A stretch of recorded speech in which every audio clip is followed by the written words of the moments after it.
I bought a strange glass box from a street vendor, and inside, I find an entire miniature cultivation world. A lobster claw I toss in becomes a fearsome demon beast. A toy sword becomes a divine weapon said to have sealed an emperor. In their eyes, I am an all-powerful god who reigns over eternity. But the truth is, I'm just a cancer patient with less than 3 months to live, sitting here with a lobster delivery I just ordered. I flip the switch on the glass box and start poking around. A vast desert fills the view. Something tiny is darting through it. I grab a magnifying glass and make out a young girl. She is covered in wounds. 2 massive black wolves are closing in behind her. Desperate, she thrusts a finger back. A flying sword shoots out like a streak of light, but the wolves dodge it without even slowing down. They slam into her, knocking her to the ground. They start tearing at her. This projection feels way too real. I can't just watch. The old man said the box might be interactive, so I grab 2 toothpicks and drop them in from above. They fall like giant spears and skewer both wolves in an instant. Frost stares in total disbelief. She spins around searching, but there is nothing, just empty desert. No time to think. She swallows an elixir and sits down to heal. After a short while, some strength returns. She walks up to the 2 enormous wooden pillars,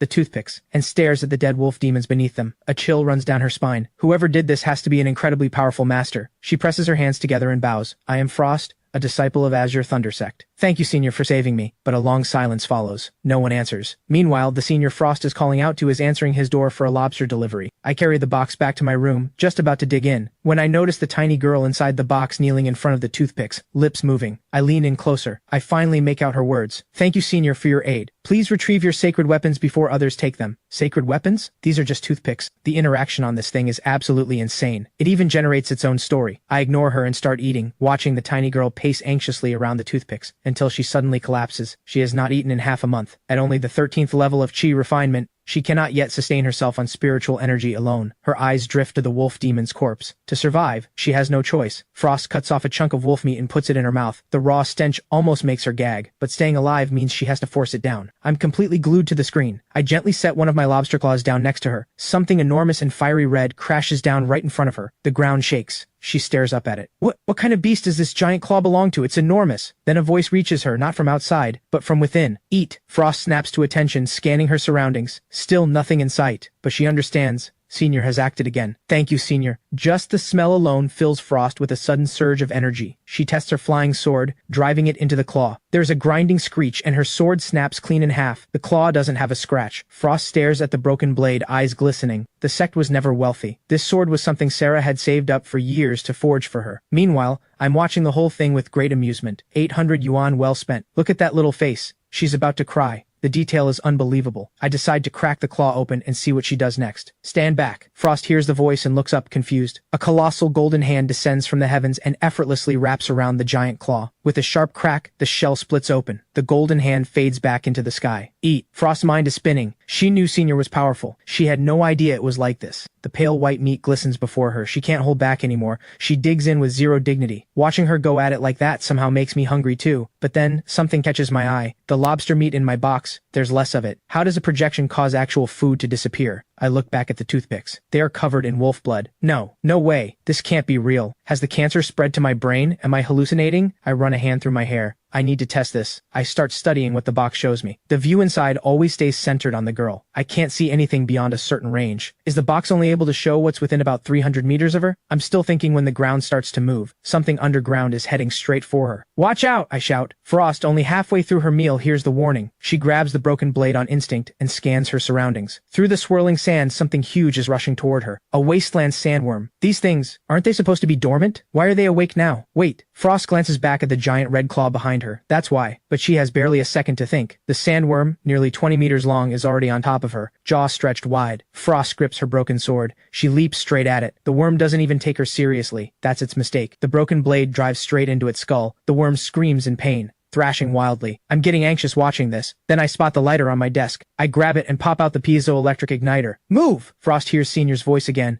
She lets herself get thrown clear, and then the world changes. A clear sky suddenly tears open with violent winds. Dark clouds swallow the horizon. In a single breath, the sun is gone. The sandworm freezes and looks up. It trembles. It tries to flee, but the force gathering above gives it no chance. A devastating blue-violet bolt of lightning tears through the sky and crashes down without mercy. Then the clouds part. Sunlight returns. The scorched crater in the earth is the only evidence of what just happened. I stare at the tiny worm I just fried. I let out a breath. Good. I managed to save her. You okay? I'm fine. Thank you, Senior, for saving my life. I have nothing to offer in return, but if you ever need anything, just ask. Anything? Anything. Do you have another flying sword? A flying sword? My sword is gone. But I still have a practice sword my master made for me. Digs through her pouch and pulls out a wooden flying sword. She has no idea how to hand it over, so she carefully plants it in the ground. Senior, this practice sword was forged by my master. It has a sword writing formation carved into it and spirit stones embedded throughout. Even someone without cultivation can use it. It was made for learning sword writing, Frost explains earnestly. The sword is thinner than a strand of hair. No way I'm grabbing that with my fingers. I carefully lower a pair of tweezers into the box, and then, two enormous metal rods appear from the sky above and gently close around the wooden sword planted in the ground, and lift it away. Frost watches in confusion. Senior really seems unwilling to show himself. Could there be a reason? I carefully set the tiny wooden sword on my palm and examine it. The world inside the box. It's real. All of it. Senior, would it be possible to take the giant claw with me? My fellow disciples have been surrounded by half-demons for nearly a year. They won't last much longer. Tell me everything. And so Frost tells me the whole story. Her master had built Azure Thunder Sect here in the barren wastes. For years, the half-demon clans had kept their distance. Then, 1 year ago, they launched a massive assault. Azure Thunder Sect nearly fell. Fortunately, other sects across the barren waste joined the fight, and together they held the line. But the half-demons simply changed tactics. They encircled the entire sect, cutting off every supply line, starving them out slowly. Frost was sent out to find help. Even if she failed to bring reinforcements, she was to bring back whatever supplies she could. After hearing all of it, I understand. Take it. I have more if it's not enough. It's enough. More than enough. This meat, it's rich in spiritual energy. It can strengthen the body as well as any elixir. With this, we can drive back the half-demons. Frost pulls out a storage pouch covered in runes, gives it a wave toward the giant claw, and the claw vanishes inside. Is it full? Oh, it's full already. I was going to have fun with that thing a little longer. Smaller than I expected. Senior, I'm heading back to my sect. Would you like to come? I have things to take care of, maybe another time. Understood. Whenever you're free, Azure Thunder Sect will always welcome you. And with that, Frost hurries off into the depths of the barren wastes. I watch from outside the box as she moves, and sure enough, the view inside shifts with her. It always stays centered on her. Elsewhere, at the base of Clear Spring Mountain, waves of dark shadows encircle Azure Thunder Sect. Ribbons of light drift around the mountain, crackling with bolts of lightning. That is the sect's protective formation, the 5 Thunder Annihilation Array. The demon forces have never been able to break through it, so they resort to this, a slow siege, bleeding the sect dry. At the center of the demon camp, a wolf-headed half-demon paces anxiously. This is Blaze, leader of the half-demons. I said it from the start. The barren wastes barely has enough resources for us as it is. Now we're fighting humans too? Everyone's broke. Even if we take everything they have, does that actually make us rich? Exactly. The longer this drags on, who knows if the humans will break first. But I guarantee we half-demons will be crippled either way. Just then, an elderly figure appears at the center of the camp. Blaze, why haven't you attacked? My lord, that protective array is extraordinarily powerful. We cannot break through it. All we can do is wait.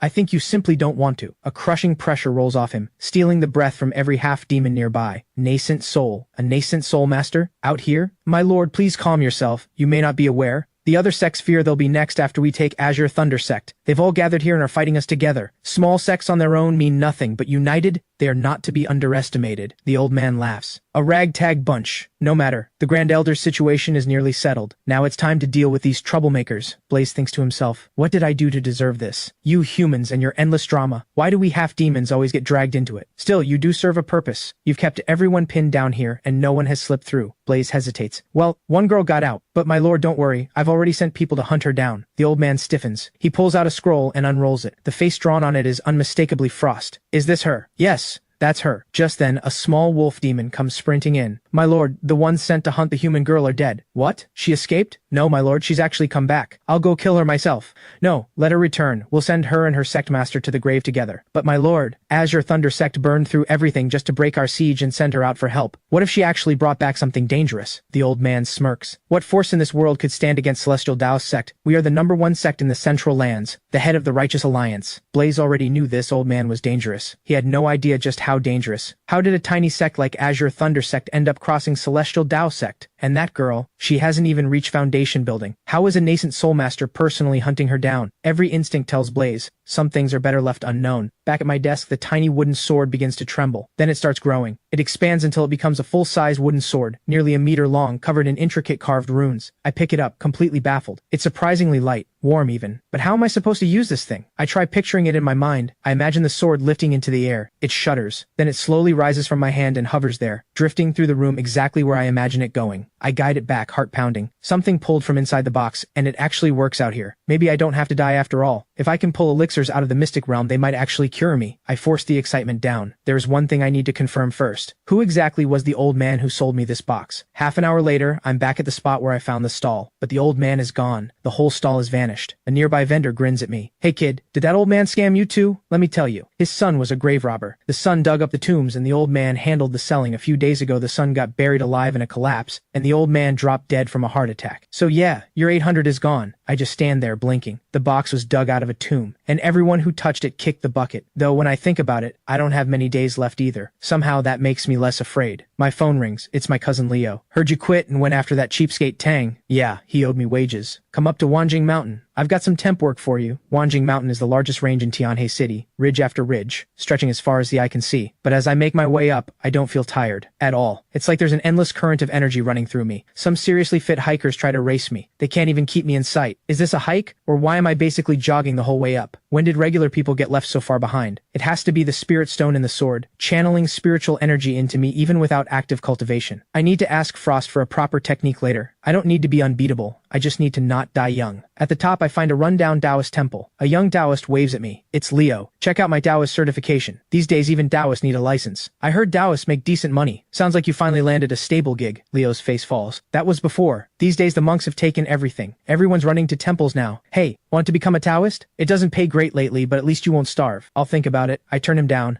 But Leo has helped me more times than I can count. This time, I'm going to return the favor. That night, I head into the dark woods on the mountain. I summon the flying sword. Frost told me. The sword riding formation built into it means anyone can use it. I carefully set it on the ground and step on. The sword slowly lifts off, then picks up speed. The mountain wind fades, but something feels off. Something's missing. I think for a second, then pull out my phone and hit play on a song. Now that's the vibe. I grin as I soar over Wanjing Mountain. Not long after I leave, campers on the mountain look up in total confusion, staring at each other in disbelief. Did I just see an immortal flying?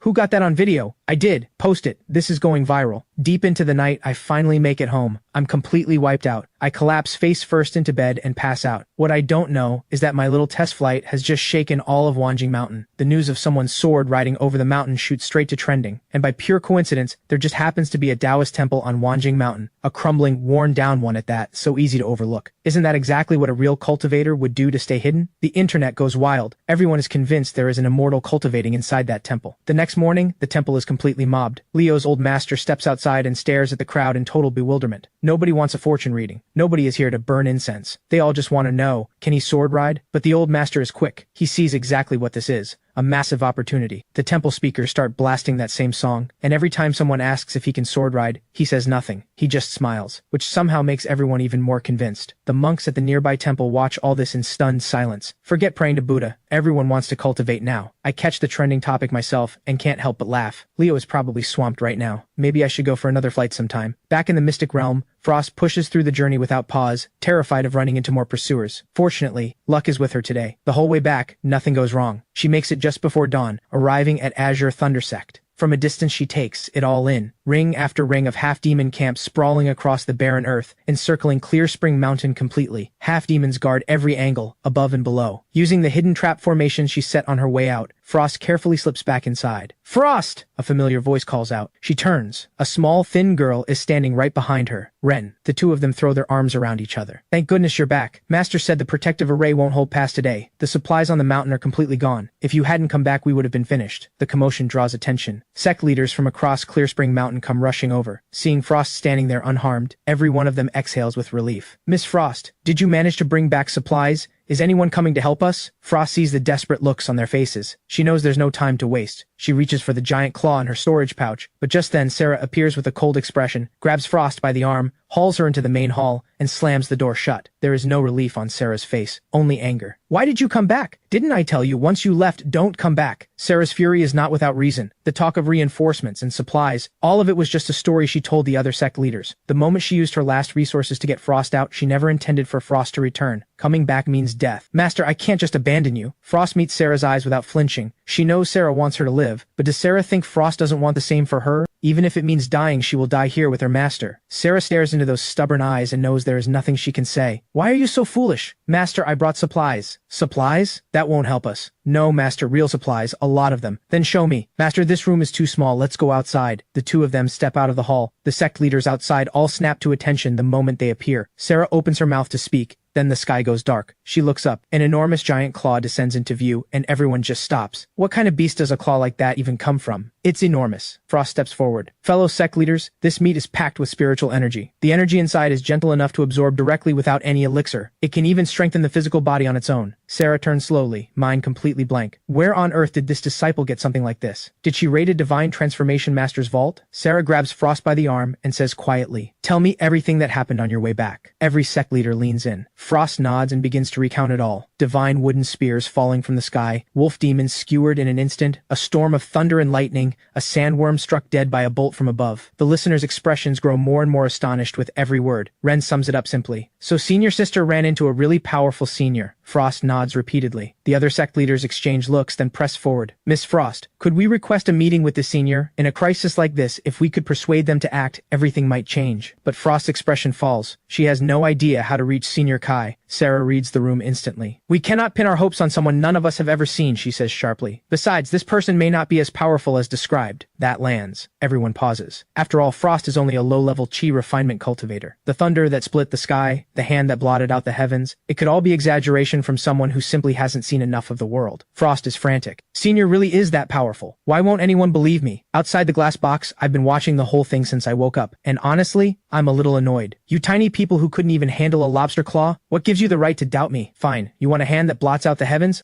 I'll give you one. Mid-explanation, Frost freezes and snaps her gaze to the sky. Everyone else goes quiet too. All eyes turn upward. But beyond the clouds, there is nothing to see. Then my voice reaches her. What do you need right now? Frost hears it clearly. She turns to Sarah. Senior Kai is asking what we need. Sarah's expression hardens. She wrestles with it. If she asks Senior Kai to act directly, the price could be enormous. After a long moment, Sarah drops to one knee, fists pressed together. Senior Kai, please grant us a Thunder Spirit Stone to keep our protective array running. It is the safest ask she can think of, the one that costs Senior the least. No direct intervention needed. Just enough to keep the array alive. The barren wastes offer almost nothing, but with the siege in place and the giant claw meat to sustain them, they could hold out for a century if they had to. The half-demon army is massive and burns through resources fast. They will break before we do. Outside the box, I hear Sarah's request and draw a blank. A Thunder Spirit Stone? Where am I supposed to find something like that? Wait, everything I've dropped into the Mystic Realm seems to take on a life of its own in there. I rummage through my box and pull out a coin battery. Electricity is basically lightning, right? Back in the Mystic Realm, Sarah waits. Nothing happens. She starts to worry. Was the ask too much? She is about to apologize when the clouds suddenly part. Everyone looks up. A round metal object comes falling from the sky. It slams into the courtyard, punching a massive crater into the ground. A flat, circular disc of metal. No one can tell what it is. It shimmers with a faint glow. Senior says this is a battery. A battery. A pool of lightning and thunder. Everyone stares at the enormous disc, then looks at each other in complete confusion. None of them have ever seen anything like it. Sarah waves everyone back and approaches it alone, pressing her hand against the surface. She extends her divine sense, letting it seep through the casing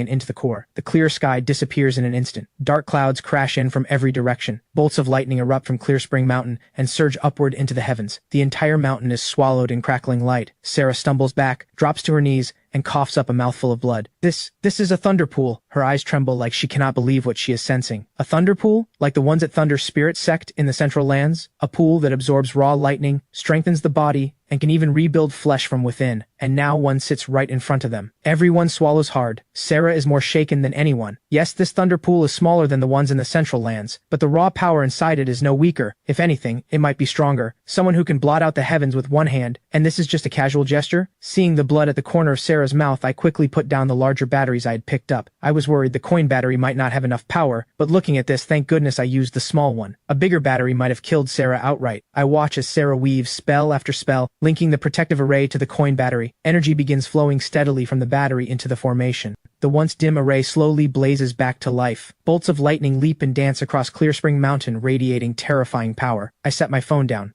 I had been recording. This is so bizarre. What even is this? A new kind of renewable energy array? I play back the footage and watch tiny figure after tiny figure busily constructing the formation, wiring it to the battery. I can't help but smile. The coin battery rises slowly into the air, hovering above the peak of Clear Spring Mountain. Lightning pours out of it in a steady stream, feeding the array without pause. No coin battery in the world has ever had a moment like this. With the array fully recharged, Sarah finally breathes. She notices the battery still holds some charge, so she gathers everyone beneath the hovering battery, to absorb the remaining lightning energy. They all sit down, cross-legged beneath it, as tendrils of lightning leak from the battery and crawl across their bodies like living serpents, tempering their flesh from the inside out. With a powerful enemy at the gates, every bit of strength matters. At the base of Clear Spring Mountain, the half-demon forces stare up at the floating metal disc with wide eyes, buzzing with confusion. In all the time they have spent besieging these humans, they have never seen anything like it. Their protective array just got stronger. Is that disc doing it? The half-demons are baffled. Just days ago, the array looked like it was on its last breath. Now it radiates more power than ever before. Blaze notices too. He thinks of the girl who came back. She actually brought help. Parlor tricks. The old man's voice cuts through. Sarah, after all these years, you still rely on cheap schemes. That disc holds no spiritual power. It is not an artifact. Good enough to spook half-demons, perhaps. But unfortunately, whoever is behind this could not have anticipated that I would come personally. Blaze watches the old man's arrogance and feels something cold settle in his chest. Sure, a nascent soulmaster has every right to be confident, but does that mean half-demons are just supposed to die as pawns for humans? He starts to speak. The old man cuts him off. Do not worry. Even if there is someone behind this, I will handle them personally. I will show you people of the barren wastes exactly what a true immortal is capable of. The next morning, Frost is awake before dawn. Lightning crackles across her skin. Her eyes glow with a cold blue light. The heavenly thunder tempering, combined with the demon beast meat she consumed, has pushed her body to a whole new level. Her physical strength now rivals that of a foundation-building cultivator. She could even hold her own against someone in the later stages of foundation building. Around her, the other sect leaders are waking too, staring at their own hands in disbelief. The ambient lightning alone had pushed their bodies far beyond where they were before. Thank you, Senior Kai. Some of them finally come back to their senses and bow toward the sky. Sarah opens her eyes and turns to Frost. She sighs. Still no breakthrough? Frost is still at the 14th level of Chi refinement. It's alright. It really is. The Q refinement stage only has 10 levels, yet Frost has pushed past that to 14, with no sign of a breakthrough anywhere in sight. Frost, you've always wondered about where you came from, haven't you? Among the half-demons outside, I sensed a familiar presence. Most likely someone sent to kill us.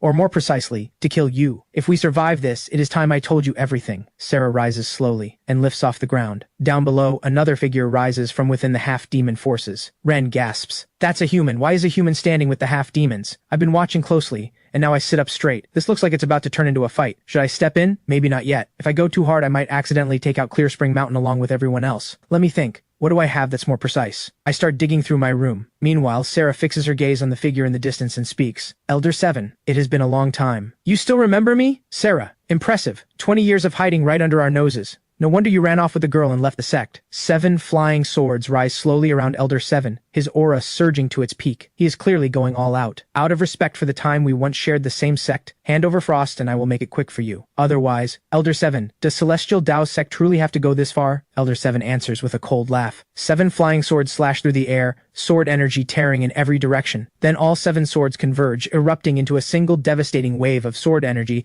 that looks like it could split the sky in two. It tears across the heavens, aimed straight for the core of the protective array. Sarah rushes forward on her flying sword to intercept, but Elder 7 is already in front of her. Lightning surges across Sarah's body, but Elder 7's battle instincts are razor sharp. He finds the gap in an instant. His hand becomes a blade, and he drives it clean through her lightning defense. Sarah coughs up a mouthful of blood. She nearly loses her grip on the air itself. Elder 7 has been a nascent soul master for over 1,000 years. Sarah has not even reached that stage. She is no match for him. So you truly are willing to die for that girl? Then I will make it swift. At that moment, the massive wave of sword energy slams into the protective array and shatters its core. No one dares to move. Those are 7 artifacts belonging to a nascent soul master. Down below, the half-demons stare as the array that held them off for an entire year is casually torn apart like it was nothing. Every one of them stands frozen. Above, Elder 7's voice cracks like a whip. Blaze, what are you waiting for? Attack! In an instant, the half-demons surrounding Clear Spring Mountain let out a deafening roar and surged forward like a dark flood. Without the array, Clear Spring Mountain cannot hold. Every sect leader on the mountain goes pale. Who could have imagined that the formation they staked everything on would be shattered so casually? Are cultivators from the central lands really this terrifying? Frost, run! Ren sees what's coming and immediately grabs Frost, pulling her away. But before they can move, a figure drops from the sky. It is Sarah. She looks terrible. Her presence is barely a flicker. Go! I gave you 20 extra years of life and you think you're just going to walk away? Miss Frost, call Senior Kai now. If you wait any longer, it will be too late. Hearing that, Frost's heart hammers in her chest. Senior Kai has already done so much for her, and the enemy standing before them is terrifyingly powerful. What if Senior Kai falls here because of her?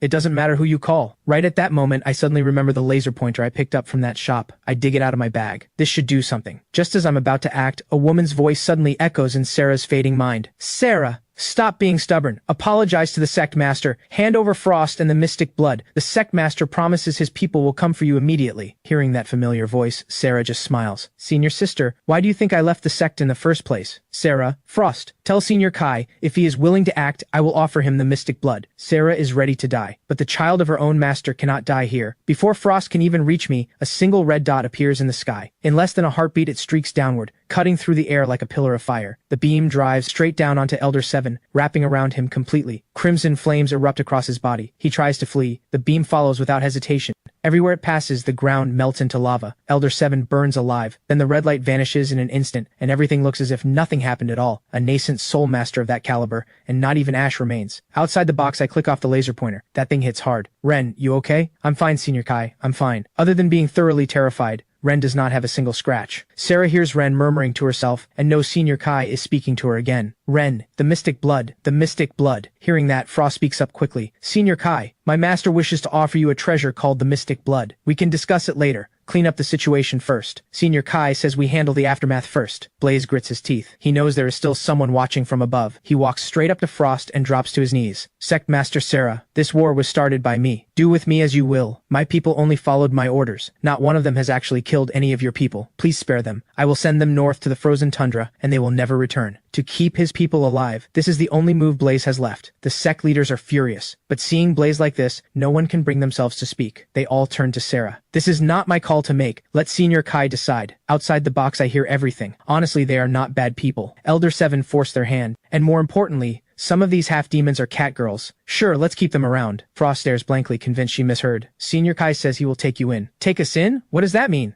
Like the way ordinary people keep pets? A flash of anger rises in Blaze's chest. Yes, they are completely at this person's mercy right now, but half-demons have dignity too. Before he can say anything, a massive red object plummets from the sky near Clearspring Mountain. Everyone turns to look. A leg of meat the size of a small hill crashes into the ground, filling the air with a rich, incredible scent and a wave of spiritual energy. Senior Kai says this is food for you. There is more if it is not enough. Blaze stares at the enormous leg, jaw hanging open. This is for us? Yes. Go ahead and eat, don't fight over it. The half-demons explode into a sprint toward the meat. A lifetime of poverty. They have never even seen demon beast meat of this caliber. Miss Frost, you are truly wise. Actually, I, Blaze, have been a dog demon since birth. Everyone just assumed I was a wolf. Thank you, Senior Kai, for helping me find my true self. And with that, Blaze bounds toward the meat exactly like a dog chasing a bone. If he waits any longer, there will be nothing left for him. Who says being a dog is bad? Being a dog is absolutely great. Watching the half-demons stampede toward the food, the cultivators on Clearspring Mountain look on with undisguised envy. Miss Frost, I could be a dog too. Senior Kai says get lost. I was just lightening the mood, but speaking of which, why does this thing look so much like a chicken leg? Could Senior Kai have actually slain a phoenix? Outside the box, I finish off the last piece from my bucket of fried chicken. The piece inside the box was one I had just tossed in. What I did not expect was that a plain chicken would become a phoenix inside the mystic realm. By now it is already afternoon. After a full day of cleanup, the humans and half-demons finally clear the battlefield together. Frost mentioned earlier that Sarah wants to offer me the mystic blood. I reach in to take it, but worry about hurting someone, so I go back for the tweezers. Inside the mystic realm, a massive golden hand slowly descends through the clouds, pressing closer and closer. The half-demons on the ground drop to their knees on the spot. Even Sarah, battered as she is, cannot stop trembling. Then, the enormous hand suddenly vanishes. Everyone exhales at once. That crushing pressure was enough to knock several of the weaker demons unconscious right where they stood. A moment later, two enormous metal pillars descend from the sky. Frost quickly places a pouch beside them. The metal pillars close gently around it and carry it away. After they disappear, everyone gasps for air. The weight of that presence, it felt like their hearts were being squeezed out of their chests. Wait!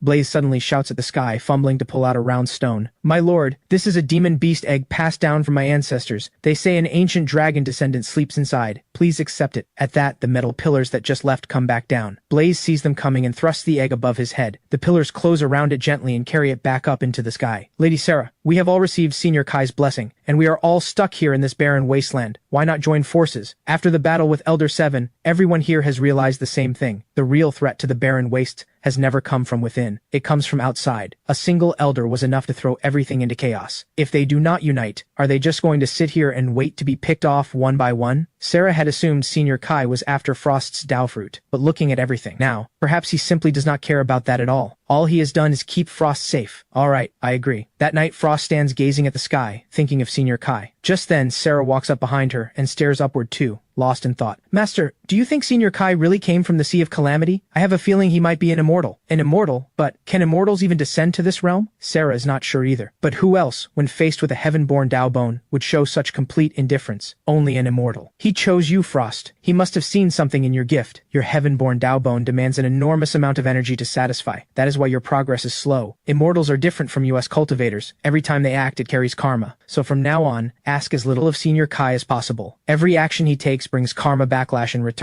Then Sarah tells Frost everything she has kept hidden all these years. Frost's mother, Sarah's own master, was Rain, daughter of the celestial Tao sect master. Rain had ventured into the Sea of Calamity in her youth, and when she returned, she gave birth to Frost. But the day of the birth, a trace of dark energy escaped into the world. All of the central lands began to whisper that the holy daughter of celestial Tao sect had joined with the demon clan. Rain's father, Voss, was old and fading, trapped at the divine transformation stage for 1,000 years with no progress. His standing in the sect had crumbled. To protect his position, he sold out his own daughter. Rain took her own life before celestial Tao sect. With that, the righteous cultivators lost their excuse to act and were forced to stand down. Rain had known from the moment of Frost's birth that she carried a heaven-born Daobone. To keep it from being taken, Rain asked Sarah to take Frost far from the central lands. So Sarah came to the barren wastes. It was thin in spiritual energy, scarce in resources, but safe, or so they thought. 20 years later, they found out about Frost's Daobone anyway. Frost stands there, mind completely blank. She never imagined her origins could be this complicated. Daughter of the holy daughter of celestial Tao sect, descended from a demon clan, and a heaven-born Daobone. At least you found Senior Kai. That alone has spared you from a great deal. 20 years of fear, and tonight, Sarah finally let some of it go. With Senior Kai here, she herself may not survive, but Frost will. I sit there completely stunned. Frost's backstory is that complicated? Well, I'll deal with it tomorrow. I wake up the next morning to find that everything I pulled from the box yesterday has grown to full size. A storage pouch, the mystic blood, the stone egg, and 7 flying swords that once belonged to Elder 7. Frost told me they are all high-grade artifacts. On top of that, there is a cultivation technique, the 10,000 springs technique. And yes, I want to cultivate in the real world. Cultivators don't get cancer, right? I open the 10,000 springs technique and start reading. Turns out I don't need to read it at all. All I have to do is hold the technique against my forehead and the knowledge flows in on its own. Some parts I simply cannot make sense of though, so I keep asking Frost to explain. The days pass. A full month goes by. I do not step outside once. The delivery drivers basically have my address memorized. Meanwhile, Sarah leads both the half-demons and the cultivators in rebuilding. They leave Clear Spring Mountain behind and settle in the half-demon ancestral lands, throwing up new structures everywhere. Over that same month, Frost finishes off the entire giant claw by herself. The rich spiritual energy combined with her relentless training pushes her all the way to the 19th level of chi refinement. Most people break through at 10. Frost needs 20. That is the burden of a heaven-born Daobone. One day, Leo calls, "Hey, what's up? Come out. We haven't had drinks together in forever." Before long, I'm at a barbecue stall near his place. Leo is already there waiting. Through the conversation, I find out he lost his job too. The temple had been doing really well, until someone reported it for spreading superstition and it got shut down. After listening to everything, I decide to head back up to Wanjing Mountain. Time to do this properly. A few hours later, I arrive at the temple and run into Leo's old master. "You're Leo's friend, right?" "That's right. I wanted to have a word with you." Leo is a good kid. He is nearly 30. Put in a good word for him, will you? Being a Taoist is not what it used to be.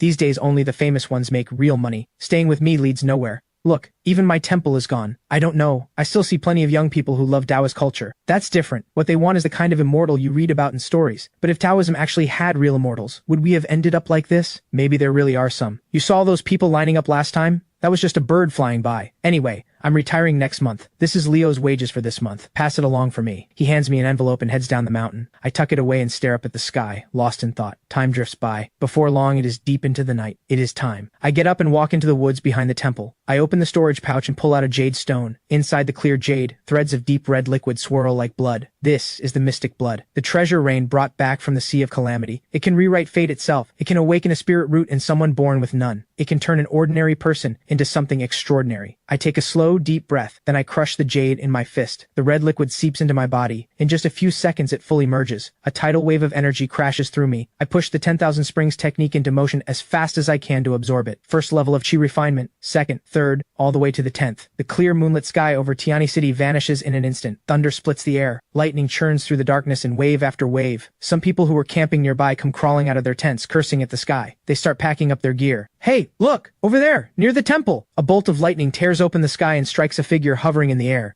The sight is so striking that the whole city of Tiani notices. Is someone on Wanjing Mountain crossing a tribulation? Is there really someone crossing a tribulation? I told you someone was flying up there that day. The 9th bolt of lightning falls. The clouds slowly part. The world goes quiet. I vanish along with them. That same night, people from all across Tiani flood up Wanjing Mountain. The temple is nearly crushed by the crowd. The old master steps outside and just stares. Don't tell me you all think there's an immortal cultivating in here again. Looks like Leo has work after all. High above Tianhe City, I hover in the air. I use a basic technique from the mystic realm, the concealment technique. More than enough to fool ordinary people. I can't help but laugh. The mystic blood has launched me straight past chi refinement and into foundation building. I can now direct spiritual energy precisely enough to hunt down and destroy every last cancer cell in my body. I am done with this disease for good. I look down at the city below, lights and traffic stretching as far as I can see, and 1,000 thoughts rush through my mind. Should I stop eating beef now?